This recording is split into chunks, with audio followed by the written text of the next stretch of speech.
السلام عليكم ورحمة الله وبركاته. ازيكم يا بنات؟ عاملين ايه؟ اللهم صل وسلم وبارك على سيدنا محمد وعلى اله وصحبه اجمعين. النهارده هنعمل ايه؟ هنعمل الحمام.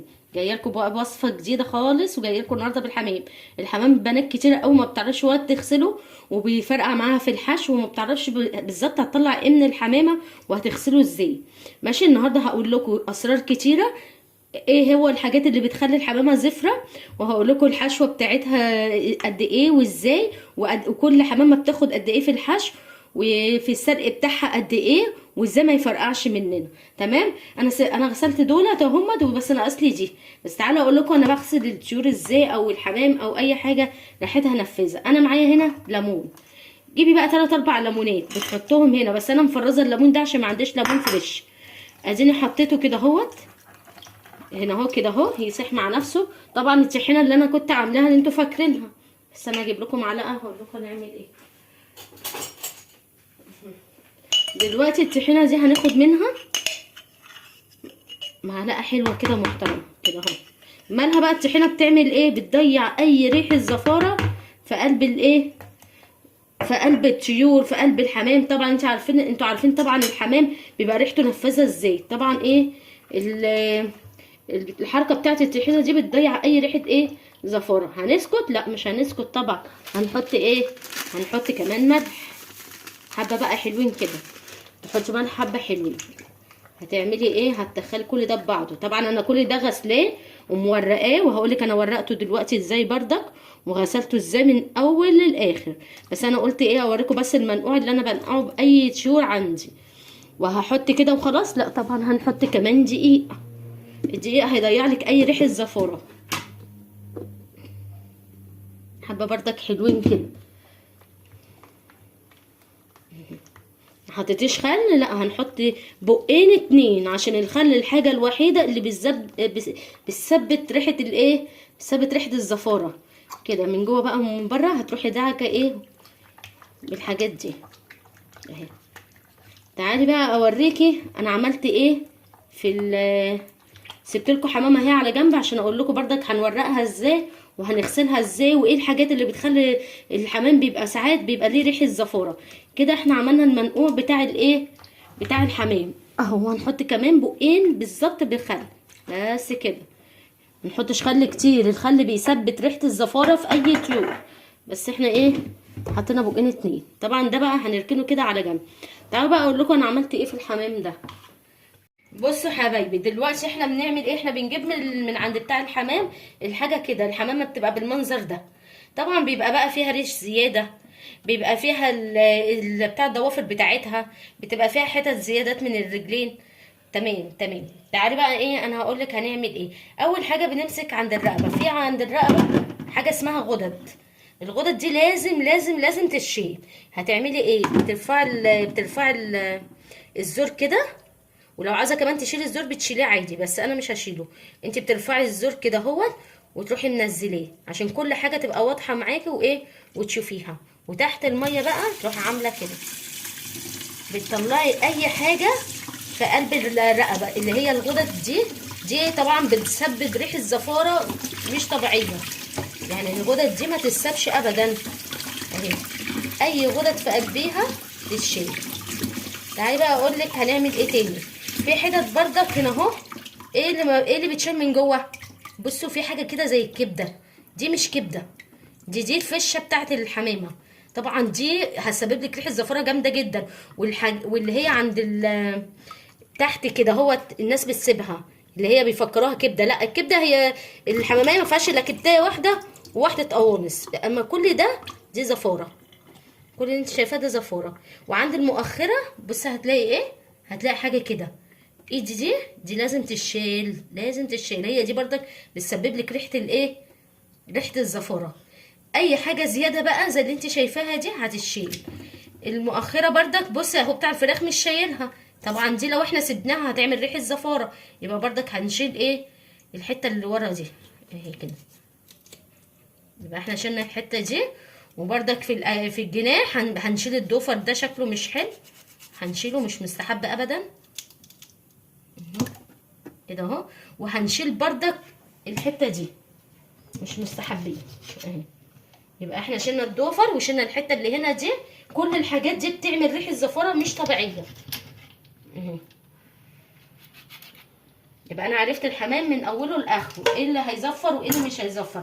انا هخلص بقى الحماميه وارجع لكم تاني. يا بنات بقى دلوقتي ايه ده، انا عاوزه اورقها. هورقها ازاي؟ خلي بالك من حكايه التوريقه بتاعتها. هنورقها ازاي؟ هتحطي ايدك كده اهوت هنا اهو، هتحطي صباعينك الاتنين دول، وهتروحي عامله ازاي كده اهو، بس بالراحه قوي يعني، وانت بتورقي بالراحه.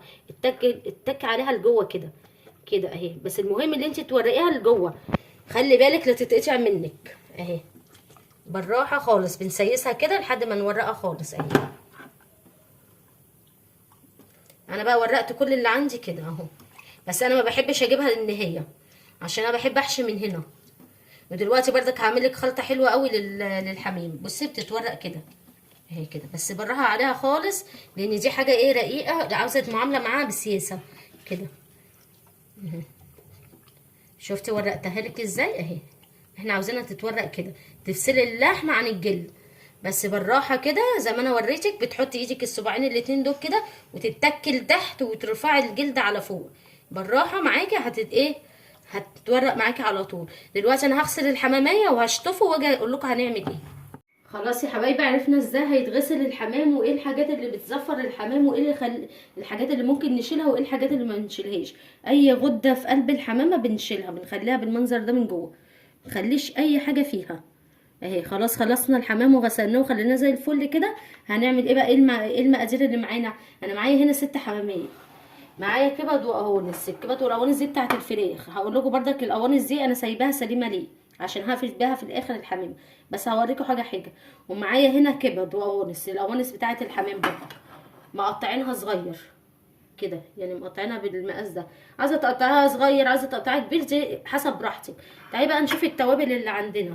معلقه كبيره من الملح، معانا رشه جوز الطيب، معانا حبهان مطحون، معايا 7 بهارات، معلقه صغيره او معلقه كبيره، لا اخليها معلقه كبيره، ونص معلقه من البابريكا، ومعانا قرفه، ومعانا ورق غور، معايا ورقتين كده.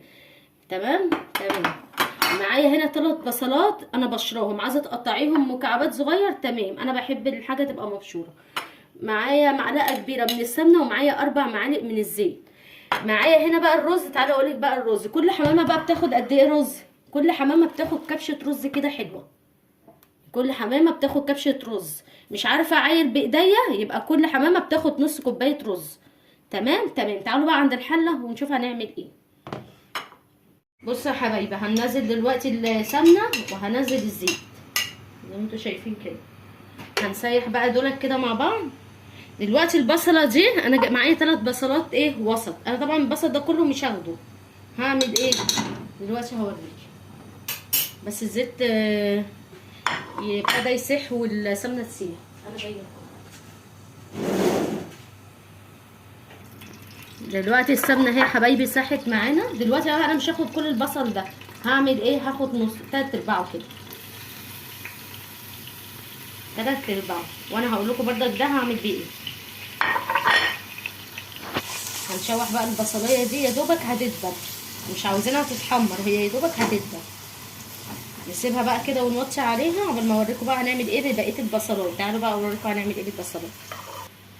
بصوا يا حبايبي، دلوقتي هنحط للبصلايه دي اللي معانا، هنحط لها شويه ملح صغيرين كده، وهنحط لها شويه ايه، هنحط لها شويه فلفل كده اهو. هنعمل ايه بقى في البصلايه دي؟ هندعكها كده حلو قوي اهي كده اهو، ونجيب الحمام بتاعنا نكون مصفيينه حلو من اي ميه.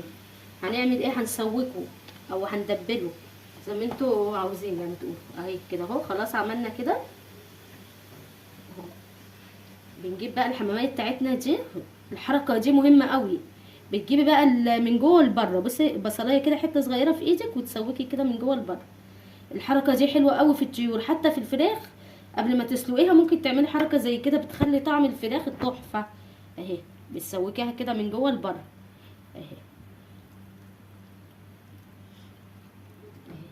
اللي بعدها اهي نفس القصه، بتجيب حته كده صغنونه في ايدينا ونروح فاتحين الحماميه كده اهوت اهو زي ما انتوا شايفين، ونروح مدخلين فيها الايه التتبيله دي كده تحت الجلد بردك هنعمل نفس الحركه اهي، بايديكي تدخلي كده بصباعك كده تروحي موزعه اهو كده. يلا انا هخلص بقيه الكميه وارجع لكم تاني. اهو يا حبايبي اول ما البصله تدبل معانا كده اول تتبيله، يعني مش هنديها تحمير ولا اي حاجه ولا هنديها لون ولا اي حاجه، يا دوبك بس كده ايه تتدبل معانا. وبعد كده ننزل عليها ايه الكبد والقوانص اللي احنا مقطعينها ايه صغير، ونقلبها بقى حلو كده.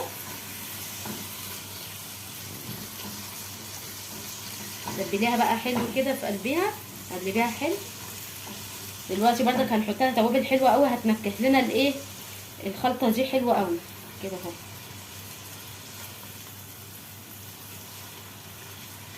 نحط بقى التوابل اللي معانا كده ننكهها، اول ما تحس ان هي شدت حيلها كده نروح منزلين عليها بايه، نازلين عليها بالتوابل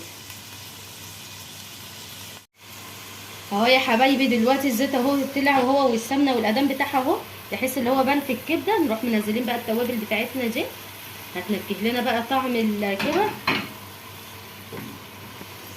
هتنكه معانا بقى طعم الكبد والقوانص اللي احنا مقطعينها. قلبي بقى الحاجات دي التوابل دي مع بعضها. وبعد كده هننزل بقى بالايه بالرز. انا عامله طبعا كميه رز زياده علشان ايه احنا بنحب الخلطه تبقى زياده فيها، يعني عشان بفرشها تحت الحمام اهو. هنقلب بقى الايه الكبد والقوانص والخلطه كلها مع بعضها.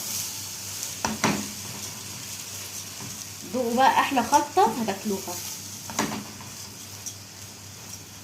التوابل دي بتخليها طعمها تحفه. هنحط لها قد ايه ميه؟ هنحط لها ايه نص كوبايه ميه، مش عاوزينها تستوي سوا كامل، احنا عاوزينها 3/4 سوا.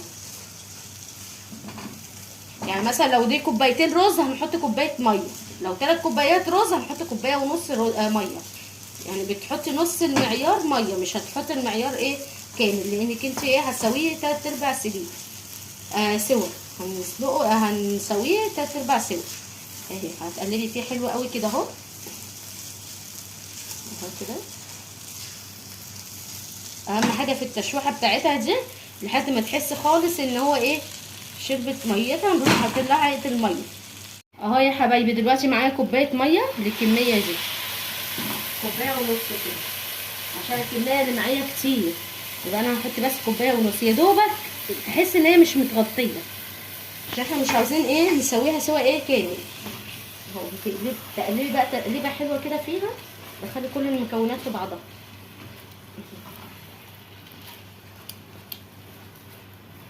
كده اهو. وبعد كده بقى تغلي غلوتين وهنوطي عليها، وبعد كده ارجع لكم بقى اوريكم هنعمل ايه. خلاص يا حبايبي عملنا الخلطه اهي بتاعتنا. انا سبتها بردت براحتها خالص اهي، المهم تكون بارده ما نحشيهاش وهي سخنه، عشان ممكن في اي لحظه تلاقيها ايه وانت بتسقيتيها في قلب الميه المغليه ممكن ايه تفرقع منك. ودلوقتي بردك هقولك ايه الحاجات اللي ما تخليهاش تفرقع اهي. هنجيب الحمامه كده خلاص نقعناها شويه بالبصله والتوابل اللي احنا حطيناها، هنروح ماسكين الحماميه كده. هنعمل ايه؟ هنقعد بقى نحشي فيها كده من القلب من جواها كده من بطنها اهي كده اهو. احشي بقى بس تخلي ايه يعني صباعين 2 كده يتحركوا في القلب الحماميه من جوه عشان ما تفرقعش منك. دلوقتي هقولك بقى هنحشيها ازاي بالظبط عشان تطلع معاكي مظبوطه، وهقولك بردك حاجه تخليها لك بردك ما تفرقعش اهي كده اهو. تنضفي كده اهي، تفتحي كده القلب بتاعها البطن بتاعتها اهي، وتروحي عامله كده اهو، وتجيبي القناصيه بتاعتها دي كده اهي. تجيبي بقى قناصيه كده اهي تروحي حاطاها كده تسد بيها الحشوه. طب دي هتستوي؟ هتستوي اهي، بس المهم اللي احنا نسد بيها الايه الحشوه كده خالص كده. احنا متاكدين ان الحشوه عمرها ما هتطلع بره اهي كده كده اهو. تروحي جايبه الرجلين دي تحطيها كده، شوفي في هنا خرم كده هنحط الرجلين هنا كده، وهتحطي واحده بردك كده اهي. اهو. تمام تمام. تعالي بقى نحشيها من ايه، من الرقبه من فوق. عاوزه تقطعي الرقبه دي، انا معاكي. عاوزه تقطعيها ازاي؟ طب انا هقطعها ازاي؟ بتجيبي الرقبه اهي اخرها فين اهي كده، وتروحي لفاها لفه صغيره كده، تطلع منك في منتهى السهوله. تعالي بقى نحشي الرقبه بتاعتها، ده لو انت مش عاوزه الرقبه. تعالي بقى احشي لك الرقبه كمان اهي. انا مش فاتحه البطن مش فاتحه هنا، مش مورقه للنهايه، انا ببقى مخلياها مقفوله عشان ما فيش رز ينزل على تحت. انا هوريكي دي وهكمل انا الباقي ايه مع نفسي اهي كده اهو. بتجيبي كده من الرقبه تروحي حاطه كده، وتروحي موزعه على تحت اهي.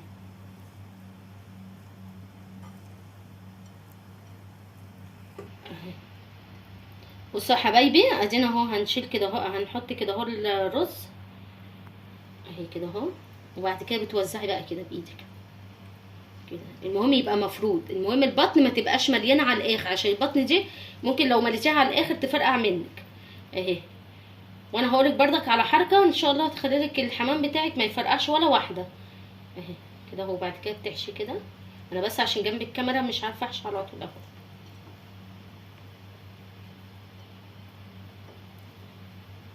انا بحشي باتجاه واحد، يعني بحط في البطن وبعد كده من الرقبه كله من اتجاه واحد، وبعد كده ايه بتفرزيها في الحماميه من جوه اهي. الحمام عاوز مسايسه عشان ما فيش حاجه تتقطع منك، عشان لو اتقطعت منك مش هينزل كل الرز ده، هتلاقيه نزل في الشوربه. وهقولك بردك لو خايفه لو هو مقطوع منك ولو كده، هقولك بردك بيتعمل ازاي. ادينا اهو حشيت. هتروحي عامله ايه، هتروحي جايبه بقى كده اهو خلاص، تروحي بقى فرده اهي الحماميه. هتروحي بقى فرده منزله كده الرز، منزله لتحت لتحت كده شايفه اهي كده كده، وتروحي فرده اهي كده اهي كده، وتروحي فرده. المهم الرز بتاعك يبقى مفروض عشان نديله فرصه ان هو يستوي جوه الحماميه اهي. هنفتح تاني اهو، واروح مكمله الحشوه بتاعتي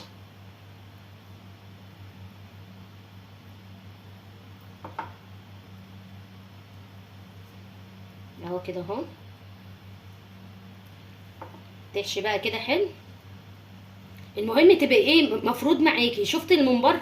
الممبار لما احنا بنحشيه قوي بردك بيفرقع، لانك انت بتحشيه جامد. بردك نفس الكلام مع الحمام، هنتعامل معاه معامله الممبار بالظبط. هنعمل ايه، هنحطه كده اهو. بصي ادينا انا بقى كده خلاص خلصت الحشوه بتاعتي. بصي اديكي هتفردي كده، هتفردي كده اهو كده حلوه قوي كده. حته كمان وخلاص. انا هعمل معاكي دي واكمل بقى انا ايه الكميه اللي معايا، عشان هنا جنب الكاميرا ومش عارفه اخلص اهو. هو كده اهو. هتفرجي بقى، تفرجي بقى كده، خليناها فرخه صغيره اهي. وتروحي جايبه الجناح من هنا، تروحي مكتفاه كده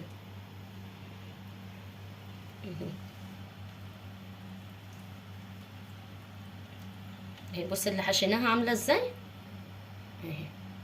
هيبقى معاكي كده. المهم يبقى مفروض كده اهو، تبقي فرداه حلو كده. هخلص بقى انا الكميه اللي معايا وارجع لك تاني. بس يا حبايبي عملنا الحمام حشيناه كله اهو. تعالوا بقى نعمل ايه الشوربه بتاعتها. هنعمل ايه، ميه تكون بتغلي على النار كده كويس قوي. هنحط معاها طماطمايه، وهنحط بصل مكعبات كده يا حسن، وبعد حبهان معانا ورق لورا وحبهان وفلفل اسود وطماطم وبصل كده، ونروح مقلبين ده كده. انت بقى خايفه ان هو يفرقع منك في النار في الميه. طب انا هنعمل ايه، هنمسك بقى كده اهو. شفت الظهر بتاعها اهو، الظهر بتاعها اهو، ومعايا عصير خله من دي، وتروح عامله كده مش من البطن من الظهر كده، كام خرم كده، 5-6 خروم زي ما انت شايفه. هنحطها ازاي، هنحطها على ظهرها كده. اول ما هتنزل هتروح قافله، يعني مش هنخيط ولا اي حاجه. تاني واحده تانية اهي، كام خرم كده، هنخرمه كام خرم كده من الظهر كده، كام خرم. بطني لا، في الظهر بس. وبعد كده بتنزلي بقى واحده واحده عشان ما فيش حاجه تفرقع منك. نديها فرصه الميه لما هتخش فيها ما تفرقعهاش اهي كده. نفس الكلام هتروحي مخرمه كده كام خرم كده من فوق، وتروحي منيماها على ظهرها كده. بطنها بردك ما بنحطش الحماميه كده على البطن، لا بنحطها على الظهر، وقبل ما تحطيها بالخله كده تروحي مديها كام خرم كده عشان ما فيش حاجه تفرقع منك. هنسيبها قد ايه في بتتسلق؟ هنسيبها ساعه، من ساعه لساعه الا ربع، وبعد كده هتشيليها ما هتشيليها من الميه، ولما تتسلق انا هوريها لك بردك شكلها عامل ازاي. بس تكون حله كبيره شويه عشان تديها فرصه ايه تستوي، تغلي كام غلوه معانا وهنوطي عليها بقى دلوقتي اهي عشان تستوي براحتها. تعالي بقى شوف كده اهو. اول ما هتغلي اهي كام غلوه هنروح عاملين ايه، هنقص بس شويه من الميه وكام غلوه كده واروح ايه موطيه عليها، واول ما تخلص هاجي اوريها لك اهو. خلاص يا حبايبي دلوقتي الحمام استوى اهو. بقى نشوف هنطلعه، ما تخلوش في قلب شوربته عشان لو خليتيه في الشوربه هيفرقع منك اهي. اول ما يخلص كده تروحي مطلعاه على طول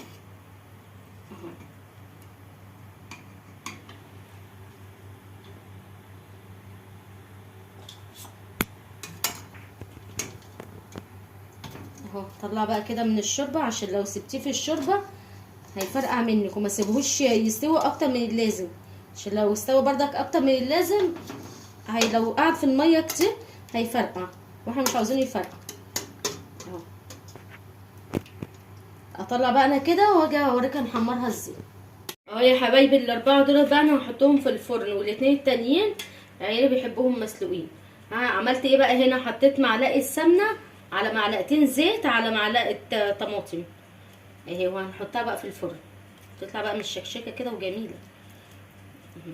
انا قلت بردك اوريكم الحته دي قبل ما نحطها في الفرن، انا مش هنقليها على في الزيت ولا حاجه اهي، انا هحطها كده في الفرن اديناها حلو كده من تحت ومن فوق تطلع لك مشكشكه بقى وحلوه قوي.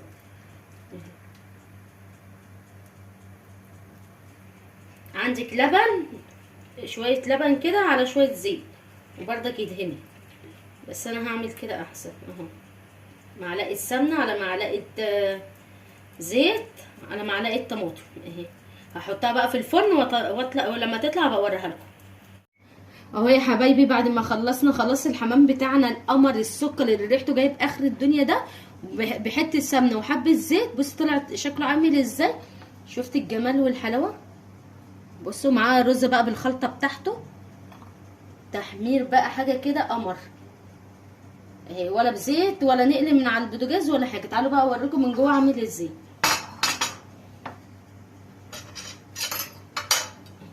سواء عشان سخن مش عارفه امسكه. بص الحشوه عامله ازاي، بص الحشوه مفلفله ازاي وجميله ازاي، كل حاجه فيها مفلفله، والريحه بقى وطعم مش قادره اقول لكم. بص عامله ازاي، والريحه بقى مش قادره اقول لك على جمالها ولا طعمها ولا ريحتها، حاجه كده قمر. اعمليها بنفس الطريقه اللي انا عملتها بيها، واعملي اهم حاجه بالخله من ورا. لو انت مش عاوزاه يفرقع وخايفه يفرقع اعمليه بقى بالخله من ورا تمام. ولو وصلتوا معايا لحد كده في الفيديو ما تنسونيش بقى في الاشتراك وكومنت حلو زيكم كده، والسلام عليكم ورحمه الله وبركاته.